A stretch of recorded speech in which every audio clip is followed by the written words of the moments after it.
Hi everyone, my name is Matt Williams. I'm the Access Fellow here at Jesus College at the University of Oxford. So, what do porn, chocolate, alcohol, roller coasters, gambling have in common with each other? Well, they are potential examples of what are known as supernormal stimuli. Now, supernormal is a really fascinating term, and it almost seems like a contradiction in terms, because if you think about it, something being normal is sort of average, regular.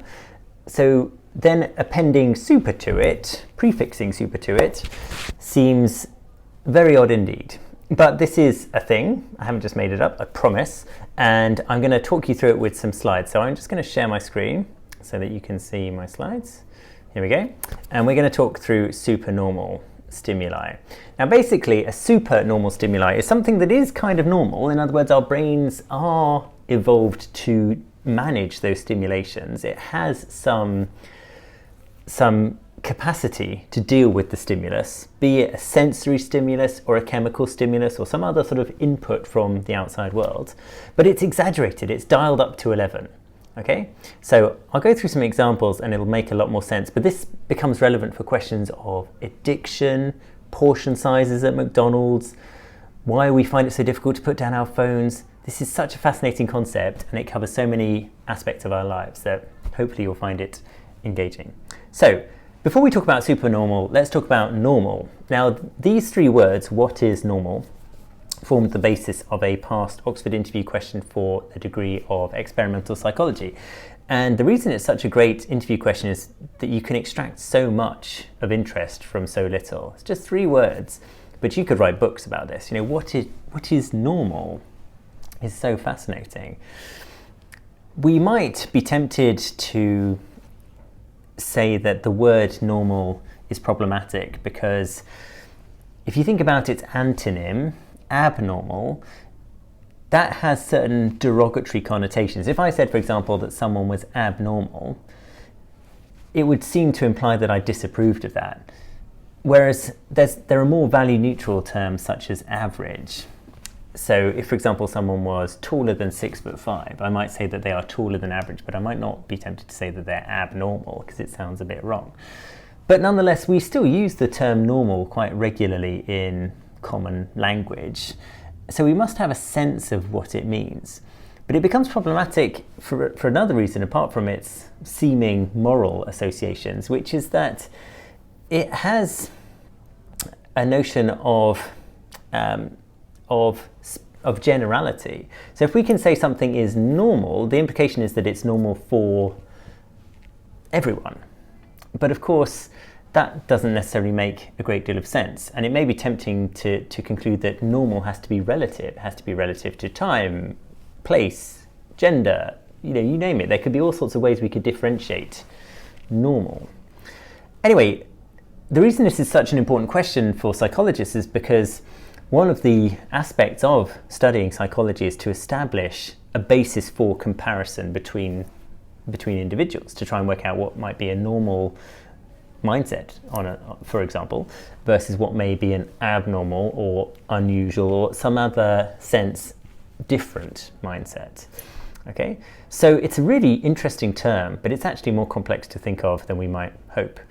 Now, one way to clean it up a touch would be to use mathematics. Now, this is what's called a normal distribution. It'll be very familiar to any of you that have done any mathematics or statistics in the past. A normal distribution is that which has a mean of 0 and a standard deviation of 1. And you can see in red, that is where most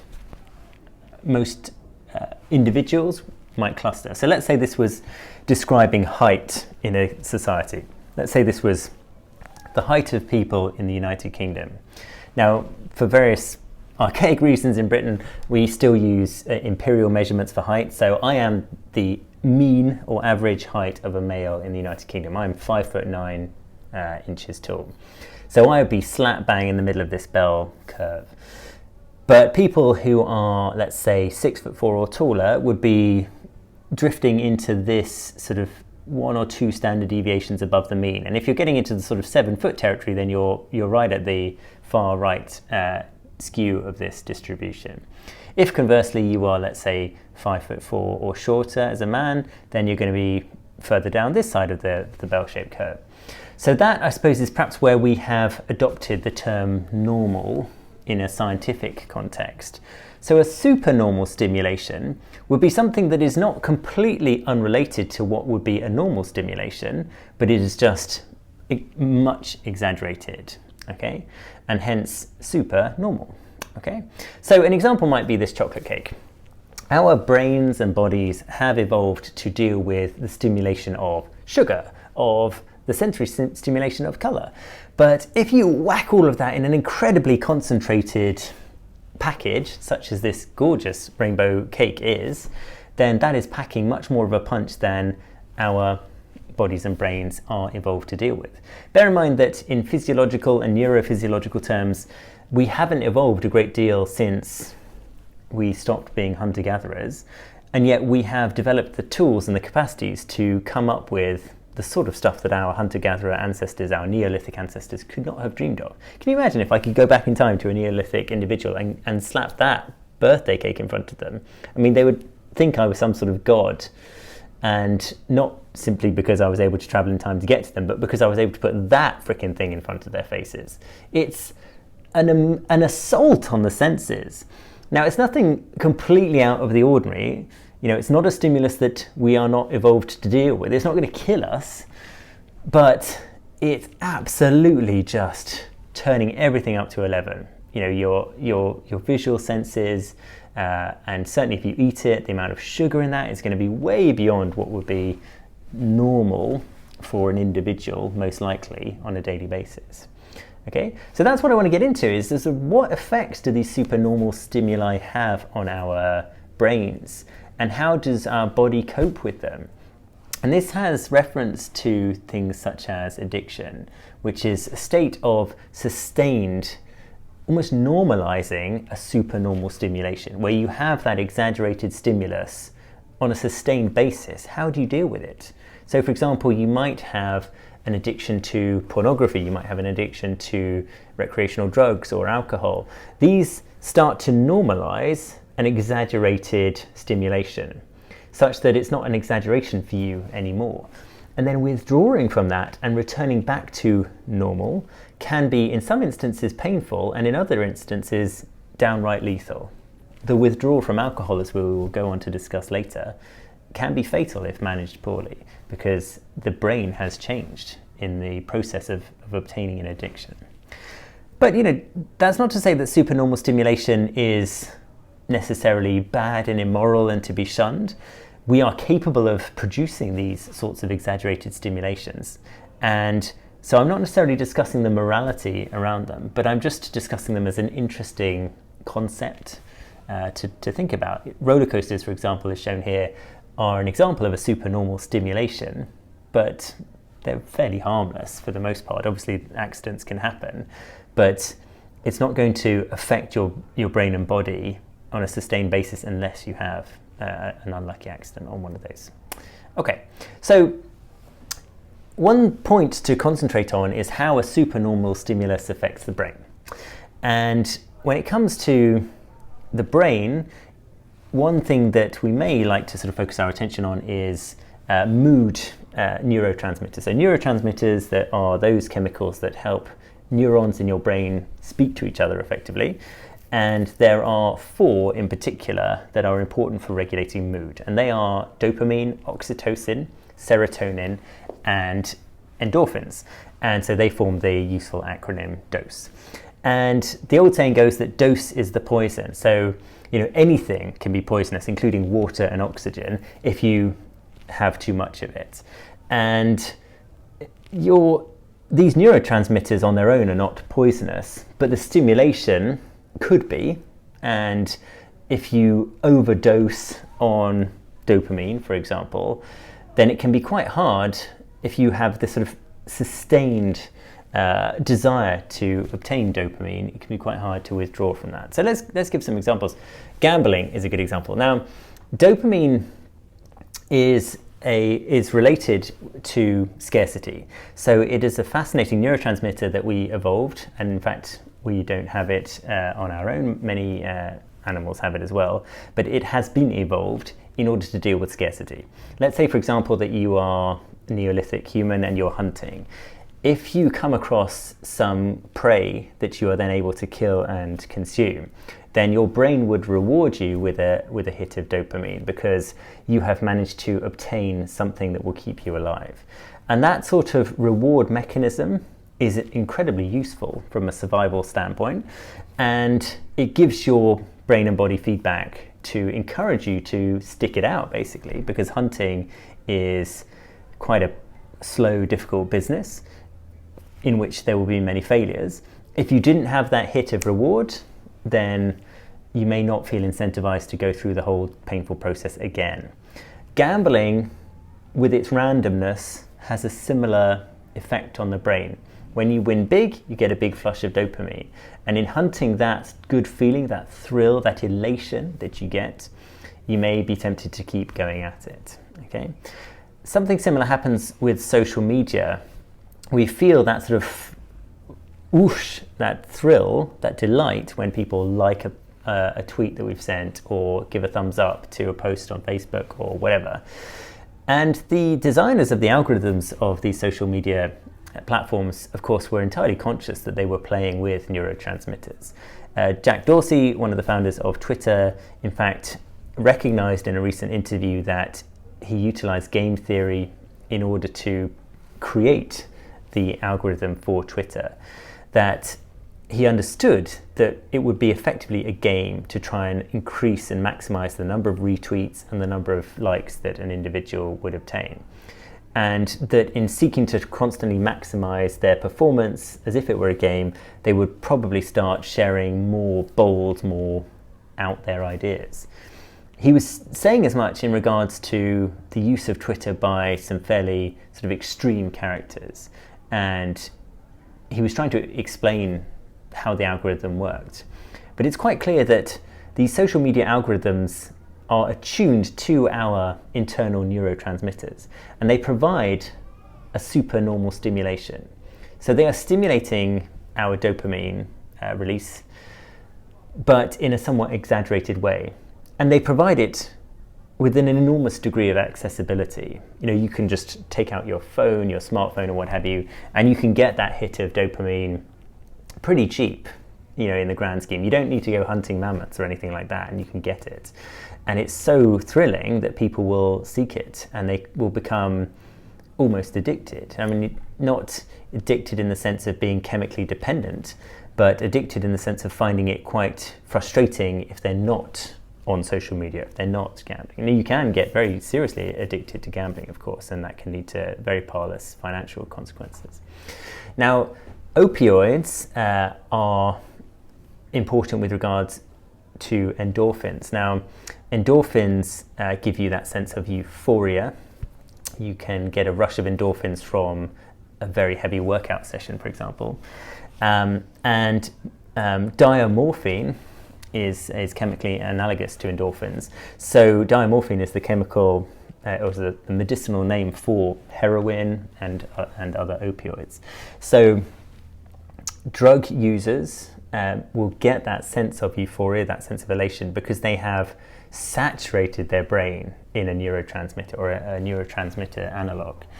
And that can create a chemical dependency because, of course, if you overwhelm the brain and body with a particular chemical that it already produces on its own, then it will start to reduce its own natural production, such that then if you withdraw the drug, the brain is struggling to get to the right level of endorphins, and that can cause all sorts of difficult and very painful consequences for the patient. Just as even withdrawing from social media can be painful because you are used to a certain level of ongoing dopamine stimulation, and once that's taken away, boredom becomes far more painful than for someone who has not increased their desensitization to supernormal stimulation. Okay. This, of course, also relates to food, and food is one of the primary things that our brain rewards us for consuming for obvious reasons. And so this taps into how fast food outlets, for example, market their products to consumers, and leads to some interesting answers to the odd economics question, which is why have the portions of McDonald's and various other fast food outlets increased in size? Now, the reason that's an interesting economics question is because, well, if you think about it, you're giving away more product for pretty much the same price. Why would you do that? In most other contexts, the seller is incentivized to sell less and less of a product at a higher price in order to maximize the margin of return. But what McDonald's realized in the 1970s was that they could just keep increasing portion sizes and they would increase profits. Now, the way to work this out is by thinking about supernormal stimulation. That what they were doing is they were offering their customers the capability of completely drenching themselves in neurotransmitters. You know, a huge sort of McDonald's meal is an absolute delight to our inner Neolithic human. If you think about the salt, the fat, the sugar, the enormous quantities of just chemical stimulation, and also, of course, the sensory stimulation of going into a McDonald's and all the rest of it, the colors, the shapes, the whole experience is intoxicating. And effectively what McDonald's was doing was pushing a higher and higher amount. They were encouraging consumers to just keep having more and more. And this, of course, led to a lawsuit ultimately where the parents of some children suggested that the obesity crisis in America was directly caused by this marketing strategy. Now, of course, the counter argument was that people knew that the product was dangerous and they could have stopped at any moment. But it's interesting to note how, through marketing genius, they were able to convince people to buy more by thinking how their brains would manage the stimulation of an enormous burger, basically. Okay, so we've been skirting around this, but we should talk a bit more directly about addiction and what that means and how it can be dealt with in different contexts. Now, the person shown here is called B.F. Skinner. He was a psychologist at Harvard University, and in the 1950s he did some fascinating work on pigeons. What he would do in order to try and work out patterns of repetitive behavior, such as gambling might be, was that he got the pigeons to tap on what you can see at the top, which is a little disc, a colored disc, black and white disc. If they tap on the disc, they would get a food reward. And initially, it would be a regular reward for a regular number of taps. So the pigeons would say tap 3 times, let's say, and then they would get a food reward. So they would tap 3 times, they would get some food, they might tap 3 more times, get some more food, and then they would just chill and they would just think, well, I'm fine now, I don't need more food. And then maybe a few hours later they might tap again. They know with some predictability that 3 taps or what have you will get them some food. Then what the researchers did was that they would randomize the number of taps. So it might be 3 taps, it might be 2 taps, it might be 1 tap, it might be 20 taps. The pigeon just doesn't know, and a mixture of anxiety and excitement at finally getting the food unexpectedly would encourage the pigeons to tap compulsively and just constantly tap, tap, tap, tap, tap, tap, tap, tap. There was one pigeon that tapped away 87,000 times because at that stage the researchers had turned off the food allowance. But the pigeon just kept on going. It had established a pattern initially, and then it had realized that there was no pattern, and so it just desperately tapped away. So this was a bit of an analog to compulsive gambling behavior, that once you have established a certain reward pathway and then that pathway is randomized, then your brain is encouraged to just incessantly cease after resolution, cease after the goal that it's been going for. But it doesn't know when that goal is going to come, and so it acts compulsively and destructively in many instances.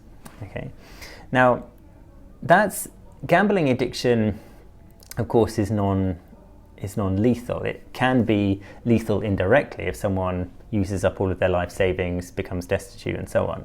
But it's not directly chemically dangerous to a human being. But a much more obvious example of something that is alcohol addiction. Now, alcohol addiction actually changes your anatomy, and that's why it can be particularly dangerous, and it's amongst the worst forms of withdrawal of any form of intoxicating supernormal substance. Now, what I've described here is normalizing the supernormal. So alcohol, as with some of the other things we've been discussing, stimulates our brains in a way that's an exaggerated version of what our brains can be used to. But actually, stimulate is probably the wrong word, because as you're probably aware, alcohol is not a stimulant, it's a depressant. What it does is that it encourages GABA and it inhibits glutamate. Now, GABA and glutamate are neurotransmitters that control inhibition and excitation respectively. So GABA inhibits neurotransmission, glutamate excites it. And when drunk or when under the influence of alcohol, GABA is more plentiful and glutamate is less plentiful. So this might be a bit confusing, because you probably thought of some times perhaps in your own life when you've maybe had a few drinks and you felt disinhibited. So it might be a little bit strange to imagine that GABA, this neurotransmitter that inhibits brain function, would make you feel disinhibited. Well, if you think about it, it makes a lot of sense, because basically the parts of your brain that normally inhibit inappropriate behavior, like dancing on tables or saying something shocking, are all suppressed. So you do dance on the table, you do feel like you're king of the world or what have you, and you will just act out because the GABA is in ascendance and the glutamate has been knocked on the head. So it also inhibits other forms of brain activity. So it inhibits your coordination as a result. So you might stumble around, you might slur your words. You might, if you drink a lot in an individual session, forget large chunks of it, because even your memory pathways will have been inhibited with too much GABA. So that's if you have sort of a particularly heavy drinking session. Okay, so what you've done is you've tipped what we call homeostasis, which is the sort of the balance in your brain and body. You've tipped it in a one-off session in favor of GABA and against glutamate. Now, if it's one session, provided you don't overdo it and kill yourself, the liver will clean your blood and you'll get back to homeostasis. But of course, if you drink heavily every day and you become an alcoholic, what happens is that you have lots more GABA than your brain would normally be used to, much less glutamate, and so you effectively have a new homeostasis. You've created a new normal, and your brain has shifted itself anatomically to try and cope with that. So it has, for example, closed off GABA receptors in order to stop the overdoing the GABA, and it's created new glutamate receptors in order to increase the excitation of brain cells. So it's basically creating this new normal, assuming that you are going to keep drinking at that level every day. So then if you just go cold turkey overnight, if you just stop drinking, well, your brain is then again in balance, but this time in the other direction. Now, because your brain has gotten used to so much GABA, it's created more receptors for glutamate. So your brain is absolutely overflowing with glutamate. It doesn't have enough GABA.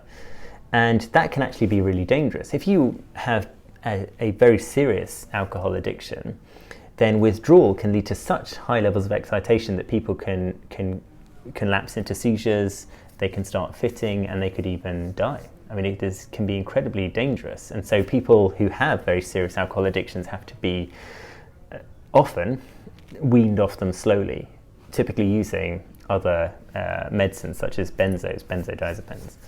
So you can't just go cold turkey. And incidentally, there's an excellent video on this that goes through it in much more clear detail, which I took advantage of, and I will link it in the description. So huge thanks to the producers of that video. So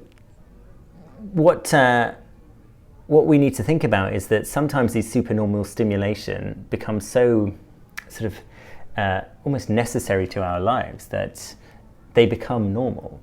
And in normalizing them, that can have all sorts of dangerous consequences. Not necessarily, does depend on the stimulation, but we need to be wary of the possibility that in making something supernormal normal, then we are going to affect our body. And in the case of alcohol, it will affect our anatomy, no less.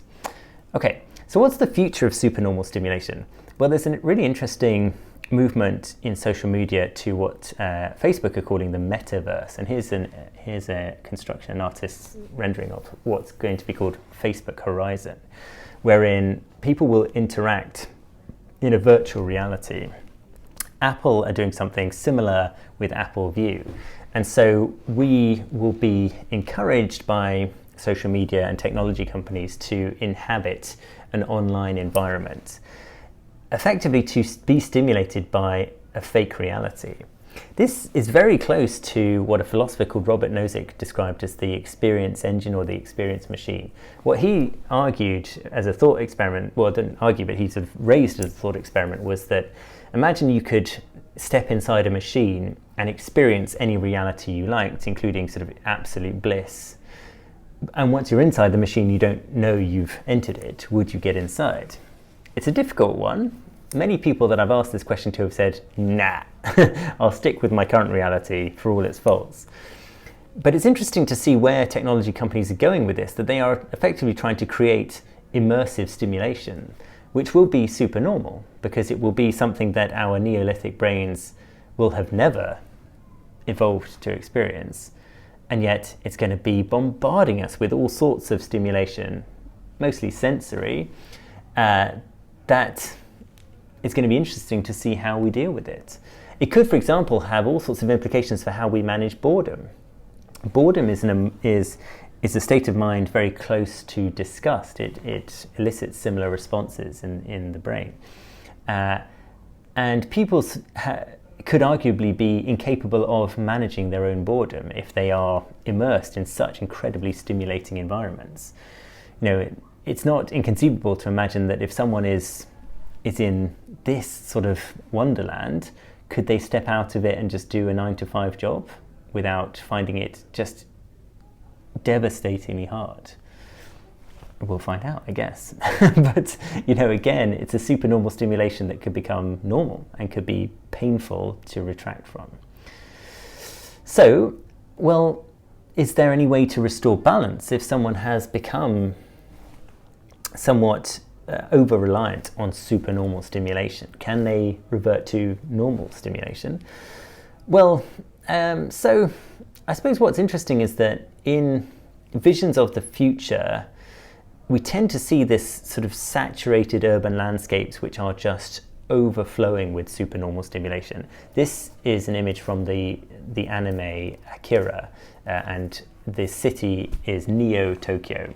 And it's a pretty standard sort of scientific, gloomy vision of a future that is almost entirely supernormal by the standards of our Neolithic brains, but is likely to become the normal. And of course, the aim of the artist is to make us feel scared of this possibility. Now, a fairly standard way of retaining balance that has been practiced for centuries is to return to nature, to get away from that environment, to shun those supernormal stimulations, to put down the bottle of alcohol, to stop watching the pornography, to put down the massive slice of rainbow birthday cake, whatever it is, but just go and seek out something that is pure. Now, of course, definitions will be difficult on what it means to be pure. As was pointed out to me very, very fairly with regards to this image of a garden, this is in itself super normal because it's been so heavily tamed and curated by professional gardeners. But nonetheless, if you think about moves towards more mindfulness training, more meditation, more sort of emphasis on taking walks and exercise as an effective substitute for neurotransmission such as endorphins. To take exercise rather than relying on such high doses of, say, various antidepressants. Now, of course, for each individual, this will depend on medical advice. So I'm not prescribing here, but I'm just giving some examples of how balance has been restored by some people when they have perhaps become over-reliant on supernormal stimulation and are seeking something more normal. Okay, so I suppose in conclusion, one thing that is quite empowering is to realize how well our brain can adapt depending on the stimulation that it receives. but also that, of course, the brain can lead its own adaptation insofar as you can decide what you want to do with your brain. So the brain will adapt to what you do to it, but it also helps you decide what to do to it. Anyway, what I mean is that we can try and encourage dopamine return, as an example, from a lot of different types of behavior. For example, I get really excited when I find out something new, when I find out some fact or idea that really helps me disentangle some curious portion of the universe. And I became excited by that when I shifted my mindset and what it meant to learn something. When I was at school, I had a fairly sort of classic view of school that it was quite boring, that if I was doing work, I was doing work for someone else's benefit. And so I didn't receive anything particularly stimulating until I started to change my mindset and started to think, well, these teachers are actually helping me become powerful, and they're teaching me about this enormously complex universe. And at that realization, I wasn't working for them. I wasn't doing homework for them or my parents or anyone else. I was growing, I was becoming more powerful, I was gaining skills. And interestingly, just that conceptual or framework shift in my mind meant that I started having increased dopamine returns, that sort of flush of that thrill of finding out something new, partly because I just almost trained my brain to think about things differently. Now, likelihood is that I didn't do any of the training at all, that all of this was just natural. So I could be deluding myself, and I'm sure experts in neurotransmitters would say, what a load of nonsense. And that's fine. But, you know, I can sort of construct this narrative. But the point is that you can, regardless of whether or not you can train your brain to receive dopamine feedback from anything, you can, I would argue, change your mindset on what it means to learn. And you can make that more important to yourself. And I suspect, although of course I can't prove this, that will have an impact on how you feel and the sort of thrill you get when you find out something new. But I will leave it up to you to decide whether I'm talking nonsense or not. But I guess my basic point is that we should all be a little bit careful with supernormal stimulation. We do basically, in terms of hardware, have a Neolithic brain and body, and that wasn't designed for rainbow birthday cake or heroin or hardcore pornography. And those things can, at high doses, be very dangerous.